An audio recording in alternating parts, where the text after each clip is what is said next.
اعوذ باللہ من الشیطان الرجیم بسم اللہ الرحمن الرحیم هو الذی خلق لکم ما فی الارض جمیعا ثم استوى الی السماء فسواہن سبع سماوات وهو بکل شیء علیم۔ وہ وہی ہے جس نے تمہارے لیے بنایا جو کچھ زمین میں ہے، یعنی اللہ وہی ہے کہ جس نے تمہارے لیے بنایا جو کچھ زمین میں ہے۔ پھر آسمان کی طرف استوا فرمایا تو ٹھیک 7 آسمان بنائے اور وہ سب کچھ جانتا ہے۔ تفسیر روح البیان سورہ رات شریف میں فرمایا گیا کہ ایک بزرگ سے رب نے ارشاد فرمایا کہ میں نے عالم کی ساری چیزیں تیرے لیے بنائیں، تو نے میرے لیے کیا کیا؟ کوئی بزرگ تھے، ان سے اللہ تعالیٰ نے فرمایا کہ میں نے ساری چیزیں عالم کی تمہارے لیے پیدا کی، انسان کے لیے۔ ان بزرگ سے پوچھا یہ بتاؤ تم نے میرے لیے کیا کیا؟ انہوں نے اپنی عبادات پیش کی تو ان بزرگ نے کہا اے اللہ میں نے تیرے لیے نماز پڑھی، تہجد، اشراق، چاشت، جو فرض نماز تو نے مجھے پڑھنے کا حکم دیا تھا وہ تو پڑھی۔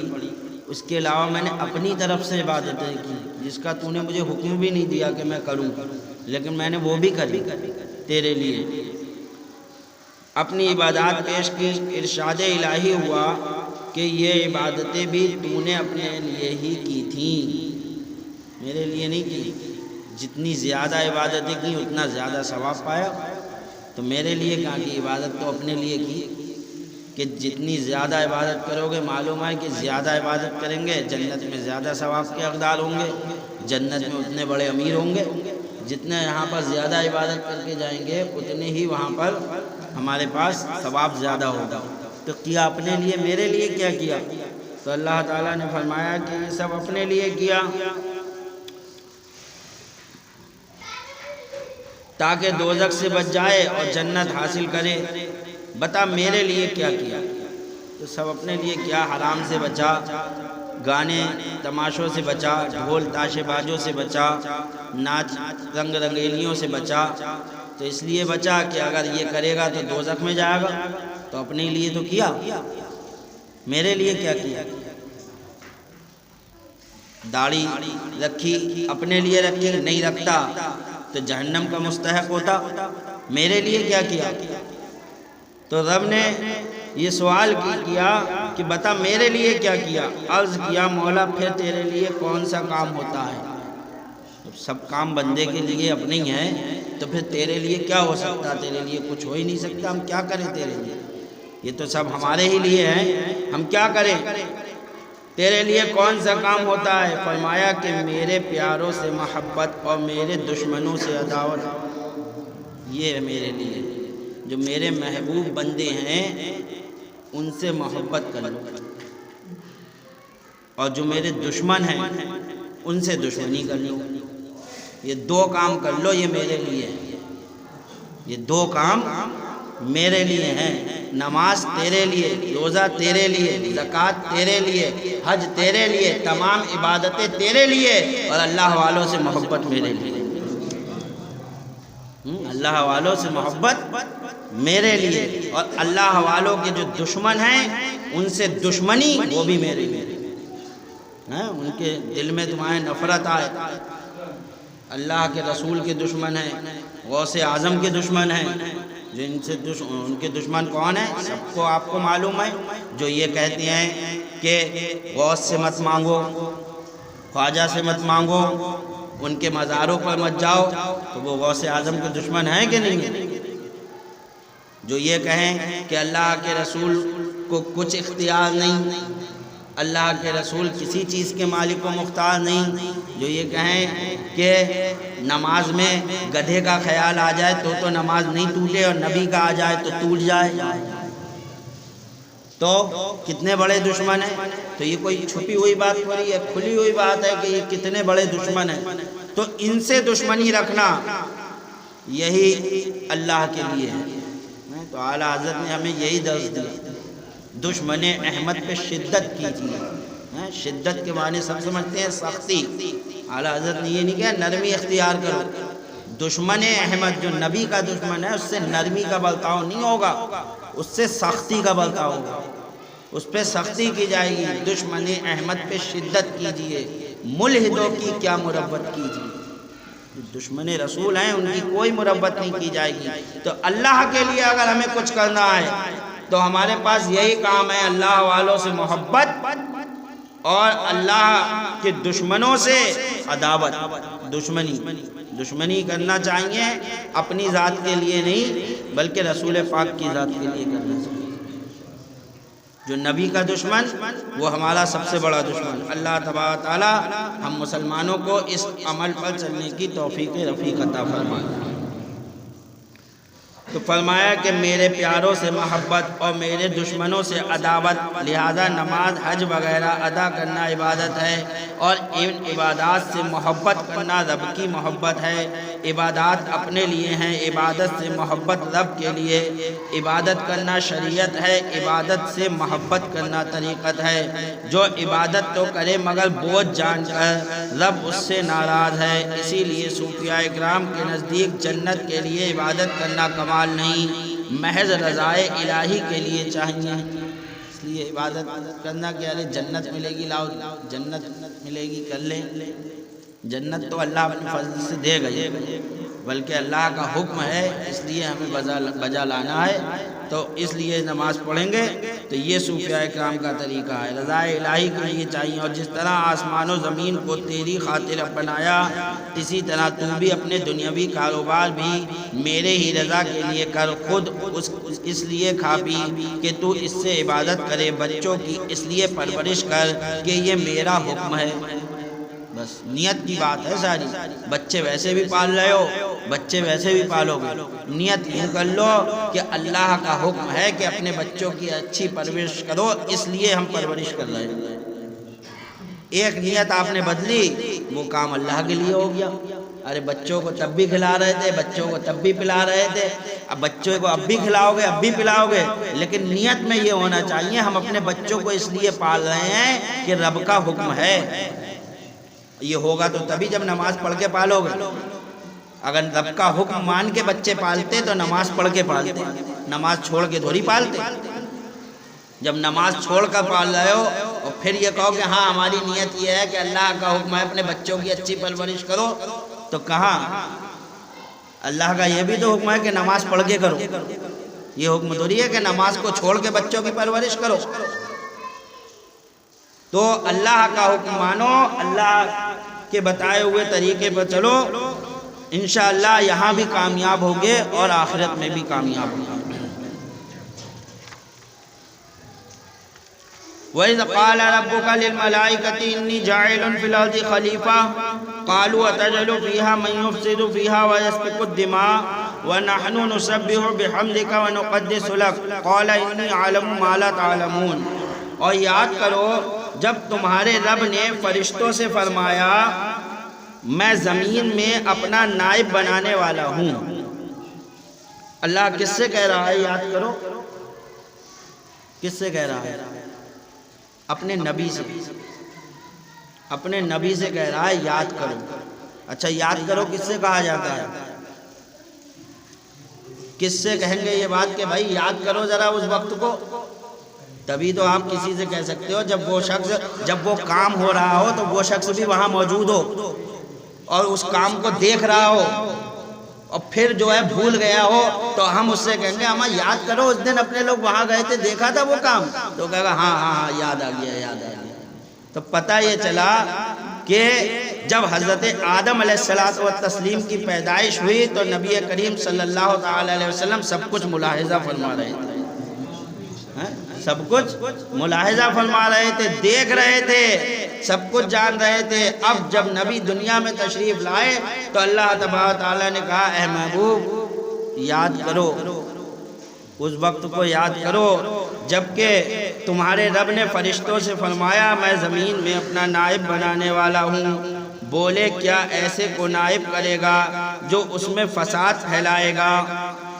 کون بولے؟ فرشتے بولے اے اللہ کیا تو ایسے انسانوں کے بارے میں، جب کہا کہ انسانوں میں سے نائب بناؤں گا تو فرشتوں نے کہا یا اللہ تو ایسوں کو نائب بنائے گا جو زمین میں فساد پھیلائے گا اور خون ریزیاں کرے گا، اور ہم تجھے سراہتے ہوئے تیری تسبیح کرتے ہیں اور تیری پاکی بولتے ہیں۔ فرمایا مجھے معلوم ہے تم نہیں جانتے۔ تو ابھی انسان پیدا بھی نہیں ہوا، لیکن فرشتوں کو اللہ نے اتنا علم دیا تھا کہ فرشتے جان رہے ہیں کہ یہ انسان دنیا میں جا کے فساد پھیلائے گا، فسادیوں کو۔ تبھی اللہ تبارک تعالیٰ کے فرشتوں نے دیکھ لیا تھا کہ کون کون دنیا میں جائیں گے، لڑائی دنگے کریں گے، فساد پھیلائیں گے، ایک بھائی دوسرے بھائی کو قتل کرے گا، خون ریزی کریں گے۔ تو عرض کی اپنے رب سے اے پروردگار عالم تو ایسوں کو خلیفہ بنائے گا جو اس میں فساد پھیلائے گا اور خون ریزیاں کرے گا، اور ہم تجھے سراہتے ہوئے تیری تسبیح کرتے ہیں اور تیری پاکی بولتے ہیں۔ فرمایا مجھے معلوم ہے تم نہیں جانتے۔ تو اللہ نے ان سے کہا کہ میں جانتا ہوں کہ کیوں بنا رہا ہوں، اس بات کو تم نہیں جانتے۔ فرشتوں کی حقیقت بتا رہے ہیں کہ یہ نوری جسم ہیں، مختلف شکل بدل سکتے ہیں، بہت طاقتور ہیں، عالم ملکوت میں سے ہیں۔ ان کی کثرت کا یہ حال ہے کہ تفسیر روح البیان وغیرہ نے فرمایا کہ انسان جنات کا 10واں حصہ، انسانوں کی کل تعداد ہے تو وہ جنوں کے مقابلے 10واں حصہ ہے۔ بس یہ سمجھ لو جن اتنی تعداد میں ہے کہ جنوں کے مقابلے انسان کل 10% ہے، وہ 100% تو ہم 10%، 10واں حصہ۔ اور جن اور ان خشکی کے جانوروں کے 10واں حصہ، یعنی جنات اور انسان ان سب کی تعداد ملا لو، جنوں کی بھی اور انسانوں کی بھی، تو ان سب کی تعداد مل کر جو ہے یہ خشکی کے جانوروں کا 10واں حصہ بیٹھے ہوئے۔ جو خشکی کے جانور ہیں وہ بہت زیادہ تعداد میں، زمین پر رہنے والے جانور وہ ان سے بہت زیادہ ہیں، انسانوں سے بہت زیادہ تعداد جانوروں کی ہے، انسان اور جنوں سے بہت زیادہ تعداد جانوروں کی ہے۔ خشکی کے جانوروں کے 10واں حصہ، اور یہ سب مل کر پرندوں کا 10واں حصہ۔ پرند اتنی تعداد میں ہے کہ سب مل جائیں تو پرندوں کا 10واں حصہ، اور یہ سب مل کر دریائی جانوروں کا 10واں حصہ۔ دریا کے جانور اس سے بھی زیادہ، اندازہ لگاؤ گے کہ سمندر میں اللہ کی کیسی کیسی مخلوق ہے کہ یہ سب مل کر دریائی جانوروں کا 10واں حصہ، اور یہ سب مل کر زمین کے فرشتوں کا 10واں حصہ۔ اب سب ملا لو اور فرشتوں کا مقابلہ کرو تو صرف زمین کے فرشتوں کا 10واں حصہ بیٹھیں گے، ساری مخلوق اللہ کی اور سب، اور فرشتوں کو ملایا تو فرشتوں کے مقابلے 10واں حصہ ایک طرف اور فرشتے ایک طرف۔ اور یہ سب مل کر پہلے آسمان کے فرشتوں کا 10واں حصہ، اور وہ سب مل کر دوسرے آسمان کے فرشتوں کا 10واں حصہ، 7ویں آسمان تک یہی ترتیب ہے۔ پھر یہ تمام مخلوقات، یعنی اب فرشتے بھی آ گئے، سارے زمین آسمان کے سارے فرشتے بھی آ گئے، جن و انس بھی آ گئے، پرند بھی آ گئے، سب آ گئے، کہہ رہے ہیں یہ ساری مخلوقات کرسی کے فرشتوں کے مقابلے میں بہت کم ہیں۔ وہ فرشتے جو کرسی کو اٹھائے ہوئے ہیں، جس کا ذکر ہے آیت الکرسی میں، جو کرسی کو، اللہ کی کرسی کو اٹھائے ہوئے ہیں، تو ان کے مقابلے میں یہ تمام فرشتے بہت کم ہیں، اور فرشتے اور انسان سب ملا کر بہت کم ہیں۔ اور وہ سب مل کر عرش اعظم کے ایک پردے کے فرشتوں کے مقابلے میں، اب یہ سارے فرشتے اور کرسی کے فرشتے بھی سب ملا لو، ساری مخلوق ملا لو، تو یہ سب عرش اعظم کے پردے کے فرشتوں کے مقابلے میں بھی، عرش اعظم کے ایک پردے کے، صرف ایک پردہ کے پیچھے جتنے فرشتے ہیں اس کے مقابلے میں کہہ رہے ہیں، اس کے مقابلے میں، اور خیال رہے کہ عرش اعظم کے 6 لاکھ پردے ہیں، اندازہ لگا 6 لاکھ پردے ہیں، اور ایک پردے کے مقابلے میں ساری مخلوق اور باقی سارے فرشتے جو ہیں وہ پا رہے ہیں، تو 6 لاکھ پردے۔ اب اندازہ لگائیے اللہ کی کتنی بڑی مخلوق ہیں فرشتے، 6 لاکھ پردے ہیں، اور ہر پردے پر اسی قدر ملائکہ ہیں۔ پھر یہ تمام مخلوق ان فرشتوں کے مقابلے میں جو عرش اعظم کے آس پاس گھومتے رہتے ہیں، ایسے ہیں جیسے دریا کے مقابلے میں قطرہ۔ اللہ کی شان دکھائی جا رہی ہے کہ اللہ کی جو ہے طاقت، اللہ کی قوت ہے، اللہ کی بادشاہت دیکھو،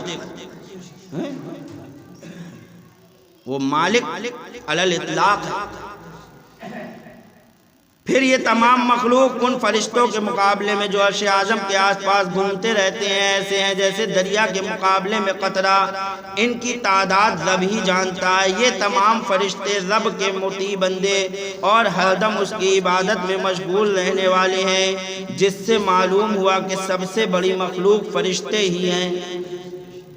قرآن کریم بھی فرما رہا ہے وَمَا يَعْلَمُ جُنُودَ رَبِّكَ إِلَّا هُوَ، یعنی رب کے لشکروں کو وہی جانتا ہے، رب کے لشکروں کو وہی جانتا ہے۔ اس جگہ تفسیر کبیر اور روح البیان نے فرمایا کہ حضور علیہ السلام نے معراج میں ایک جگہ فرشتوں کی قطاریں جاتی ہوئی دیکھی۔ جب سرکار معراج کو تشریف لے گئے تو دیکھا کہ ایک جگہ پر فرشتوں کی قطاریں، لین سے فرشتے چلے جا رہے ہیں۔ جبرائیل علیہ السلام سے پوچھا کہ یہ کہاں جا رہے ہیں؟ جبرائیل نے عرض کیا کہ میں تو جب سے پیدا ہوا ہوں اس قطار کو ایسے ہی دیکھا، مجھے کیا معلوم کہاں جا رہے ہیں؟ اللہ نے مجھے جب سے بنایا ہے میں نے یہ قطار کبھی ختم ہوتے ہوئے نہیں دیکھی، بس چلی جا رہی ہے، ایسے ہی دیکھا، مجھ کو خبر نہیں کہ کہاں سے آ رہے ہیں کہاں جا رہے ہیں۔ ہاں، جو فرشتہ ایک بار گزر جاتا ہے دوبارہ لوٹ کر نہیں آتا، یہ بھی نہیں، ایسا نہیں ہے کہ گھوم کے وہی قطار چلتی ہو۔ حضرت جبرائیل کہتے ہیں جو ایک بار اس قطار میں سے نکل گیا کبھی اس فرشتے کو دوبارہ اس قطار میں آتے ہوئے نہیں دیکھا۔ اللہ جانے کتنی لمبی قطار ہے، کہاں سے چلی کہاں کو جا رہی ہے، اللہ ہی جانے۔ دوبارہ لوٹ کر نہیں آتا۔ فرمایا چلو ان سے پوچھیں، سرکار نے کہا چلو چل کے پوچھیں تو کہ آخر کہاں جا رہے ہیں۔ چنانچہ ان میں سے ایک سے سوال کیا گیا کہ تیری عمر کتنی ہے؟ اس نے جواب دیا مجھے خبر نہیں۔ پوچھا تمہاری عمر کتنی ہے؟ تو کہا مجھے نہیں معلوم میری عمر کتنی ہے، ہاں اتنا جانتا ہوں کہ رب تعالیٰ ہر 4 لاکھ سال کے بعد ایک تارہ پیدا فرماتا ہے اور میں نے 4 لاکھ تارے پیدا ہوتے ہوئے دیکھ لیے۔ کہاں اندازہ لگائے گا کوئی ہے کہ کس کی کتنی عمر ہے؟ اللہ کے راز اللہ ہی جانے، ہے نہیں؟ وہ مالک ہے، بس ہمیں اپنے رب کے آگے سر جھکا دینا چاہیے، وہی ہے۔ اس کے آگے بھی ہمارے سر نہیں جھکے گا تو کس کے آگے جھکے گا؟ یاد رکھو، اس کے آگے جھکاؤ گے کہ تو غیروں کے آگے جھکانا نہیں پڑے گا، اور اس کے آگے نہیں جھکاؤ گے تو کبھی جو ہے کلیکٹر کے آگے، کبھی ڈی ایم کے آگے، کبھی پردھان کے آگے، کبھی کسی دنیا دار کے آگے سر جھکانا پڑے گا۔ اور جو رب کے آگے اپنا سر جھکا لیتا ہے اس کو کسی کے آگے پھر سر جھکانے کی ضرورت نہیں پڑتی۔ فرشتے اللہ اور رسول کے درمیان واسطہ ہیں، وہ ہمیشہ عبادت گزار اور ساجد ہیں۔ حق تعالیٰ سے ان کو بہت قرب حاصل ہے، وہ معصوم ہیں کہ کبھی حق تعالیٰ کی نافرمانی نہیں کر سکتے، وہ حق تعالیٰ سے نہایت ڈرنے والے ہیں۔ وہ خدا تعالیٰ کے دوستوں کی مدد کرتے ہیں بلکہ ان کے ساتھ ہو کر کفار سے لڑتے ہیں، جیسا کہ جنگ بدر میں ہوا۔ ان کے بازو اور پر ہیں، یہ ساری قسمیں اور ان کی ساری صفات قرآن پاک میں صراحتاً آئی ہیں۔ اگر ان تمام آیتوں کو جمع کرنا ہے تو تفسیر کبیر یہی مقام اور تفسیر حقانی کا مقدمہ دیکھو۔ خیال رہے کہ اولاً حق تعالیٰ نے فرشتوں کو آسمان میں اور جنات کو زمین میں بسایا تھا۔ سب سے پہلے اللہ تعالیٰ نے فرشتوں کو آسمان میں اور جنوں کو زمین میں بسایا تھا، یہاں پر جن آباد تھے۔ یہ واقعہ آدم علیہ السلام کی پیدائش سے 60,000 سال پہلے ہوا۔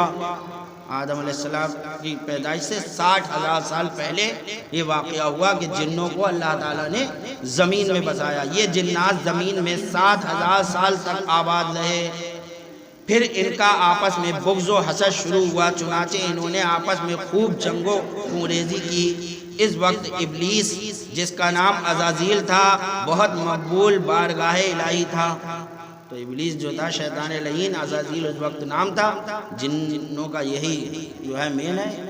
تو یہ بہت نیک تھا، بہت اللہ تعالیٰ کا نیک بندہ تھا اور تمام ملائکہ میں بڑا عالم اور عابد۔ اس کو حکم ہوا کہ اپنے ساتھ فرشتوں کی ایک جماعت لے جا اور جنات کو زمین سے نکال کر ان کو جزیروں اور پہاڑوں میں آباد کر دے۔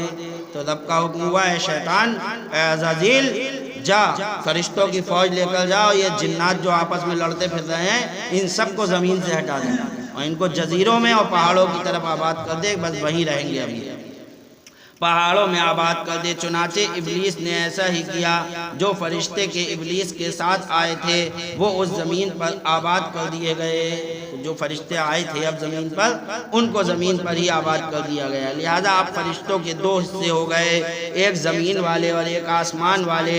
حق تعالیٰ نے اس خدمت کے انعام میں ابلیس کو زمین اور پہلے آسمان کی بادشاہت اور جنت کے خزانے عطا فرمائے۔ شیطان کو یہ سب کچھ ملا تھا، لیکن ایک ذرا سا گھمنڈ اس کو لے ڈوبا، اس لیے کہتے ہیں گھمنڈ بہت بری چیز ہے۔ آدمی کو کبھی بھی مغرور نہیں ہونا چاہیے، اللہ کتنا ہی دے، اگر آدمی یہ سوچے گا کہ یہ سب ہمارا نہیں ہے، اس کا دیا ہوا ہے، جب چاہے وہ لے لے، تو کبھی اس کے اندر گھمنڈ نہیں آئے گا۔ اور یہ سوچے گا ارے میرا ہی ہے سب کچھ، تو گھمنڈ آ جائے گا۔ کبھی نہ سوچے یہ میرا ہے، یہ سوچے کہ یہ اسی کا ہے جس نے دیا ہے، آج دیا ہے کل لے سکتا ہے، تو کبھی گھمنڈ نہیں آئے گا۔ جنت کے خزانے عطا فرمائے۔ بتاؤ جنت کے خزانے اس ابلیس لعین کو مل گئے، آج ہم کہتے ہیں کہ ہمارے نبی کو جنت کے خزانے عطا ہیں تو وہاں بھی اعتراض کرتے ہیں۔ اللہ تبارک تعالیٰ نے اس ابلیس کو دے دیے تھے جنت کے خزانے، تو جنت کے خزانے عطا فرمائے۔ لہذا یہ کبھی زمین میں عبادت کرتا، کبھی آسمان میں، کبھی جنت میں۔ اس کے عروج و ترقی نے اس کے دل میں فخر پیدا کیا اور سوچنے لگا کہ میں تمام ملائکہ سے افضل ہوں۔ یہ دل میں بات آ گئی کہ میں تمام فرشتوں سے افضل ہوں۔ اتنا واقعہ خیال رہے، یہ آئندہ تفسیر میں کام آئے گا۔ وَمَا عَلَيْنَا إِلَّا الْبَلَاغُ، سنتیں پڑھ لی۔